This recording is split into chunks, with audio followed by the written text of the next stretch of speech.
General Asim Munir बने हैं पाकिस्तान के नए आर्मी चीफ। ये काफ़ी टाइम से स्पेकुलेशन चल रहा था कि कौन बनेंगे, क्योंकि नवंबर में एंड हो रहा था कमार जावेद बाजवा का टेन्योर। तो चूज़ हुए हैं लेफ्टिनेंट जनरल आसिम मुनीर, जो हैं अब जनरल आसिम मुनीर और आर्मी चीफ हैं पाकिस्तान के। आप जानते हैं पाकिस्तान के लिए आर्मी चीफ की पोजीशन बहुत ही क्रिटिकल और क्रूशल होती है, क्योंकि ये पॉलिटिकली सेंसिटिव होती है और बहुत ज़्यादा पावर कंट्रोल करता है पाकिस्तान आर्मी। इसलिए वहाँ का चीफ होना एक अपने आप में बहुत ही बड़ी चीज़ है। काफ़ी टाइम से 4-5 नाम के स्पेकुलेशन चल रहे थे, उसमें आसिम मुनीर सबसे सीनियर मोस्ट थे, मगर फिर भी उनका नाम तय नहीं था, क्योंकि एक छोटा सा टेन्योर का एक टेक्निकल इशू था कि उन्होंने जिस तरह से ज्वाइन किया कि वो 4 महीने उनके लैब से कुछ महीनों का गैप हो रहा था, कि बोल रहे थे कि शायद डिस्क्वालीफाई हो जाएंगे, मगर हुए नहीं। एक नॉर्मल प्रोसेस होता है कि ये जो 4-5 नाम होते हैं ये भेजे जाते हैं प्राइम मिनिस्टर को, जो है आज की डेट पे शहबाज शरीफ, और शहबाज शरीफ को चूज़ करना होता है कि किसको वो आर्मी चीफ बनाएंगे। मगर ये एक केवल फॉर्मेलिटी होती है, क्योंकि पाकिस्तान में मोस्टली जो आउटगोइंग आर्मी चीफ होता है वो बता के जाता है कि आपको नाम भेजे जाएंगे, मगर आपको इस इंसान को ही चूज़ करना है। वो एक डिक्टाट की तरह होता है और प्राइम मिनिस्टर एक केवल फॉर्मेलिटी के लिए उस पर अपनी स्याही कर देता है। तो इसी प्रकार ये कहा जा सकता है कि जो आउटगोइंग जनरल बाजवा रहे उन्होंने ही आसिम मुनीर को चूज़ किया होगा। थोड़ा सा बैकग्राउंड बता दें कि आसिम मुनीर कौन है, कैसे एंटर किए पाकिस्तान की आर्मी में, before going to the question कि उनका इम्पैक्ट इंडिया पे क्या होगा, जो कि हमारे लिए सबसे क्रिटिकल क्वेश्चन है। पहली बात कि उन्होंने जो ज्वाइन किया आर्म फोर्सेस, वो एंटर किया ऑफिसर ट्रेनिंग स्कूल में जो मंगला में है, और बाद में वो कमीशन हुए हैं फ्रंटियर फोर्स रेजिमेंट में। बाद में उन्होंने बहुत ही जल्दी रैपिडली तरक्की की और वो कमांडर बन गए थे फोर्स कमांड नॉर्दर्न एरियाज़ के, जो है बहुत अगेन सेंसिटिव रेजिमेंट है, और काफ़ी इंडिया के साथ उस रेजिमेंट का ताल्लुक़ रहता है, क्योंकि वो बॉर्डर टच करती है, उसके फोर्सेस तैनात रहते हैं कश्मीर के पास भी। तो काफ़ी सेंसिटिव पोजीशन के रेजिमेंट के वो कमांडर रहे, और यहाँ पे उन्होंने जनरल बाजवा के साथ बहुत ही क्लोज निट काम किया, जिस वजह से उनका एक बहुत अच्छा रिलेशन आउटगोइंग आर्मी चीफ के साथ रहा। बाद में ऐसे उनके टेन्योर में 2017 में वो डीजी मिलिट्री इंटेलिजेंस के रहे। मिलिट्री इंटेलिजेंस भी पाकिस्तान के लिए बहुत ही सेंसिटिव पोस्ट होता है, क्योंकि मिलिट्री इंटेलिजेंस के पास उस तरह की सारी क्रिटिकल इंफॉर्मेशन होती है जो एक कंट्री के वेलबींग के लिए या कंट्री की स्ट्रैटेजी के लिए बहुत इंपॉर्टेंट होता है। बाद में वो आप जानते हैं सबसे ज़्यादा सेंसिटिव पोजीशन, और जो सबसे ज़्यादा इंडिया के लिए सेंसिटिव पोजीशन होती है, वो ISI चीफ बने, क्योंकि उनके इंटेलिजेंस के चीफ बने, मगर उनका टेन्योर बहुत ही शॉर्ट रहा। इनफैक्ट पाकिस्तान की हिस्ट्री में सबसे शॉर्टेस्ट टेन्योर, केवल 8 महीने का टेन्योर उनका ISI चीफ का रहा। आप सोचेंगे कि ये इतना शॉर्ट टेन्योर क्यों रहा, क्योंकि उनकी इमरान खान के साथ इक्वेशन बहुत अच्छी नहीं थी, और इमरान खान तुले हुए थे उनको हटाने में कि उनको ISI चीफ के पोस्ट से हटा देना चाहिए, जिस वजह से एक पावर स्ट्रगल रहा between the prime minister office and military, और उसके बाद आसिम मुनीर को ISI चीफ की पोस्ट से हटा दिया गया। और आप जानते हैं कि इमरान खान का खुद भी प्राइम मिनिस्टर से हटना एक बहुत बड़ा उसमें हाथ था, उनका आर्मी से एलियनेशन। और आप जानते हैं इमरान खान सबसे पहले अपने आप जो पाकिस्तान के प्राइम मिनिस्टर बने उसमें उनकी बैकिंग आर्मी ने की थी, इसलिए बने थे, मगर बाद में उनका फॉल आउट हो गया और उस वजह से उनको प्राइम मिनिस्टर की पोस्ट से हटना पड़ा। और उसी पावर स्ट्रगल का पार्ट था कि आसिम मुनीर को भी ISI चीफ की पोस्ट से हटाया गया।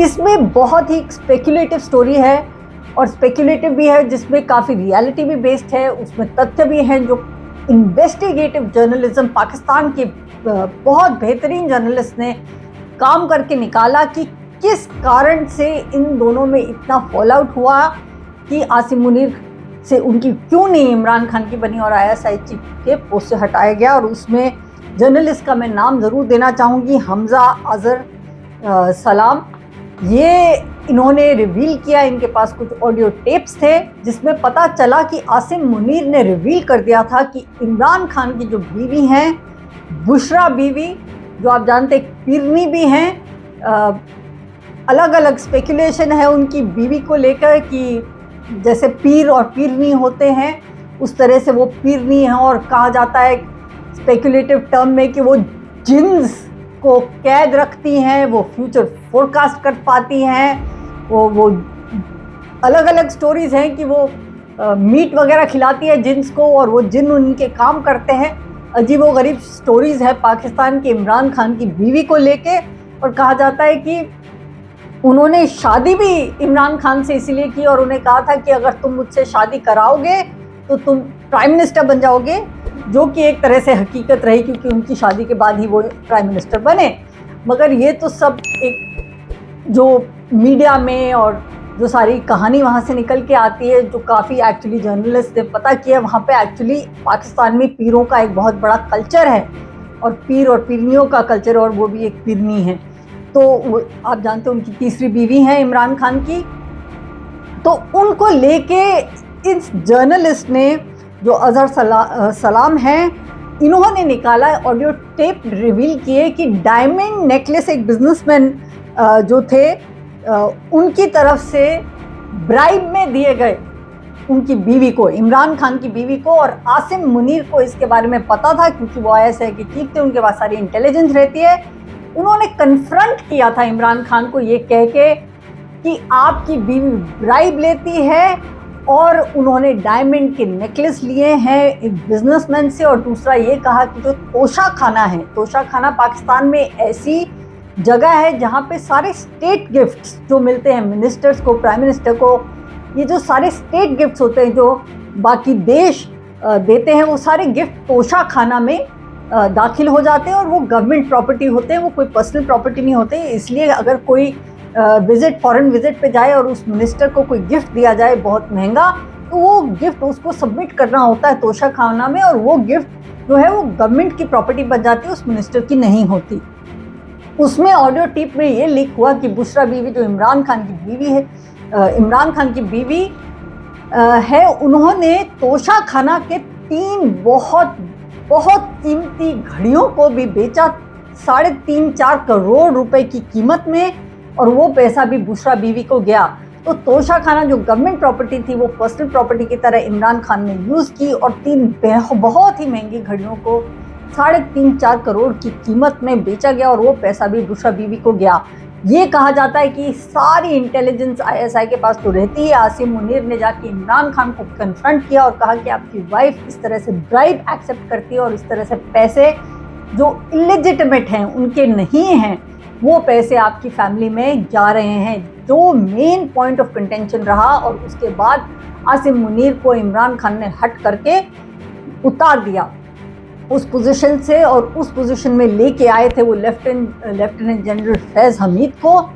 फैज़ हमीद इमरान खान के काफ़ी क्लोज माने जाते हैं, और आज की डेट में भी ये कहा जाता है कि जैसे ही आसिम मुनीर आने वाले थे और जब जनरल बाजवा जाने वाले थे, तो उन्होंने पहले ही साइडलाइन कर दिया था फैज़ हमीद को, ISI की पोस्ट से भी हटा दिया था और भावलपुरिया कहीं भेज दिया, एक तरह से एकदम साइडलाइन कर दिया। तो आसिम मुनीर जब अब आए हैं, उन्होंने भी फैज़ हमीद को एकदम साइडलाइन करके रखेंगे क्योंकि वो जानते हैं वो इमरान खान के क्लोज हैं।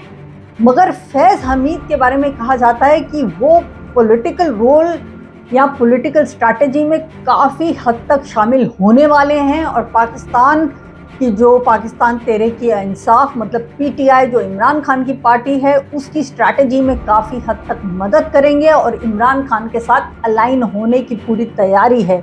उसके अलावा फैज़ हमीद के बारे में कहा जाता है कि एक और पार्टी है तहरीक लब्बायक, ये एक आउटफिट है, बरेलवी आउटफिट, रेडिकल आउटफिट, जिसके साथ उन्होंने अलाइन किया था जो पहले प्राइम मिनिस्टर थे नवाज शरीफ, उनको साइडलाइन करने के लिए और उनको हटाने के लिए। तो फैज़ हमीद पॉलिटिकली इंक्लाइंड जनरल कहा जाए तो वो बिल्कुल सही होगा। अभी इमरान खान के साथ अलाइन है, नवाज शरीफ को हटाने में भी उनका हाथ रहा। तो ये है फिलहाल का बैकग्राउंड कि आसिम मुनीर किस तरह से पाकिस्तान के आर्मी चीफ बने हैं, कैसे उनका आईएसआई के साथ ताल्लुक रहा, उन्होंने कैसे इमरान खान को कन्फ्रंट किया उनकी बीवी की ब्राइबरी को लेके, और कैसे फैज़ हमीद उनके बेटनुहार एक तरह से बन गए और इमरान खान ने उनको प्रॉप अप किया। तो ये तो हुई पाकिस्तान पॉलिटिक्स की। और अब हम आएंगे सबसे इम्पोर्टेंट मुद्दे में कि अब आसिम मुनीर जो पाकिस्तान के आर्मी चीफ बने हैं, उनका रवैया इंडिया की तरफ कैसे रहेगा। ज़्यादातर कॉन्फ्रंटेशनलिस्ट एटीट्यूड रहता है आर्मी चीफ्स का, पाकिस्तान आर्मी चीफ्स का इंडिया को लेके। एनिमिटी रहती है, बिटरनेस रहती है, एक स्ट्रगल की तरह रहता है कि कौन डोमिनेट करेगा, खासकर नॉर्थ वेस्टर्न एरियाज़ को, जैसे कश्मीर का एरिया हो गया, राजस्थान का एरिया हो गया, गुजरात का एरिया हो गया, जो बॉर्डर है उस पर काफ़ी तैनात रहते हैं लोग, टेंशन भी रहती है। उसके बाद इंसर्जेंसी भी ये लोग काफ़ी प्रमोट करते हैं।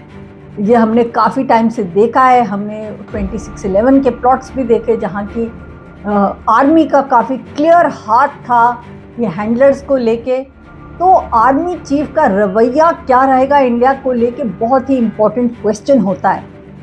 इस पर्टिकुलरली आर्मी जनरल के लिए कहा जाता है कि कोई फ्रेंडली तो है नहीं इंडिया की तरफ, कोई भी पाक आर्मी चीफ इंडिया की तरफ फ्रेंडली तो होने से रहा, मगर फिर भी शायद इस तरह की कोई कॉन्फ्रंटेशन का उनका मूड ना बने, या उनका जो स्ट्रैटेजी है उसमें इंडिया इतना टॉप प्रायोरिटी पे नहीं होगा कॉन्फ्रंटेशन को लेके या किसी तरह की हॉस्टिलिटी या वॉर को लेके, क्योंकि उनके कई कारण हैं। एक तो आसिम मुनीर खुद जानते हैं, सबसे बड़ा कारण ये है कि पाकिस्तान बैंकरप्ट होने की कगार पे है, उसकी फाइनेंशियल डिस्ट्रेस इतना ज़्यादा है, वो बोरोड क्रेडिट लाइंस पे जी रहा है। कुछ पैसे उसने सऊदी अरेबिया से लिए हैं, कुछ पैसे उसको IMF से मिले हैं, जिसकी वजह से उसका काम चल रहा है। नहीं तो पाकिस्तान बिल्कुल बैंकरप्ट हो चुका है, और उसको क्रेडिट लाइंस अगर सऊदी अरेबिया या उसके जो बाकी मुस्लिम नेशंस हैं उन्होंने कुछ क्रेडिट लाइंस नहीं दी होती और IMF ने नहीं दी होती, तो पाकिस्तान ऑलरेडी बैंकरप्ट डिक्लेयर भी हो चुका होता। तो कोई भी जंग के लिए, कोई भी हॉस्टिलिटी के लिए पैसा बहुत ज़रूरी है, और आसिम मुनीर ये खूब जानते हैं, बहुत अच्छे से जानते हैं कि पाकिस्तान के पास अभी पैसा नहीं है कि वो इंडिया के साथ कॉन्फ्रंटेशन में इंगेज करे। तो ये एक बहुत बड़ा कारण रहेगा कि आसिम मुनीर इंडिया के साथ कॉन्फ्रंटेशनलिस्ट एटीट्यूड नहीं रखेंगे। इसके अलावा 2-3 और बड़े कारण हैं।